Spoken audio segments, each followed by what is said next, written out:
ಸ್ನೇಹಿತರೆ ನಮಸ್ಕಾರ. ಶ್ರೀಗಂಧ ಸೌರಭಗೆ ನಿಮಗೆ ಪ್ರೀತಿಯ ಸ್ವಾಗತ. ಕಳ್ಳ, ಪೊಲೀಸ್ ಹಾಗೂ ಕೈದಿ, ಜೈಲರ್ ಈ ಪದಗಳು ಸಮಾಜದಲ್ಲಿ ಪರಸ್ಪರ ವಿರೋಧ ಹಾಗೂ ಸಂಘರ್ಷದ ಭಾವವನ್ನು ಸೂಚಿಸುತ್ತವೆ.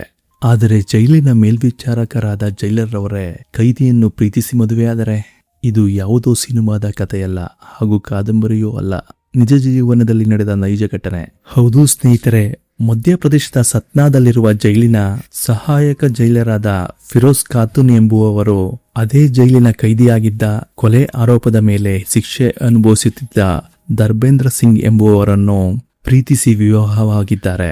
ಜೈಲಿನ ಕೈದಿಯಾಗಿರುವ ಧರ್ಮೇಂದ್ರ ಸಿಂಗ್ ಅವರು ಚಂದ್ಲಾ ಪ್ರದೇಶದ ಮುನ್ಸಿಪಲ್ ಕೌನ್ಸಿಲ್ನ ಉಪಾಧ್ಯಕ್ಷರಾದ ಕೃಷ್ಣದತ್ ದೀಕ್ಷಿತ್ ಅವರ ಹತ್ಯೆಯಲ್ಲಿ ಅಪರಾಧಿ ಎಂದು ಸಾಬೀತಾಗಿ ಶಿಕ್ಷೆ ಅನುಭವಿಸುತ್ತಿದ್ದರು. ಅದೇ ಸತ್ನಾದಲ್ಲಿರುವ ಜೈಲಿನಲ್ಲಿ ಫಿರೋಜ್ ಖಾತೂನ್ ಅವರು ಸಹಾಯಕ ಜೈಲು ಅಧೀಕ್ಷಕರಾಗಿ ವಾರಂಟ್ ವಿಭಾಗದಲ್ಲಿ ಕರ್ತವ್ಯ ನಿರ್ವಹಿಸುತ್ತಿದ್ದರು. ಪ್ರತಿದಿನವೂ ಭೇಟಿಯಾಗುತ್ತಿದ್ದ ಇಬ್ಬರು ನಂತರ ಪರಸ್ಪರ ಪ್ರೀತಿಸಿದ್ದಾರೆ.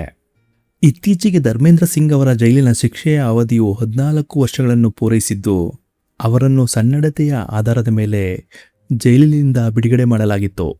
ಬಿಡುಗಡೆಯಾದ ನಂತರ ಪರಸ್ಪರ ಮೊದಲೇ ಪ್ರೀತಿಸುತ್ತಿದ್ದ ಇಬ್ಬರು ಮದುವೆಯಾಗಲು ಮುಂದಾಗಿದ್ದಾರೆ.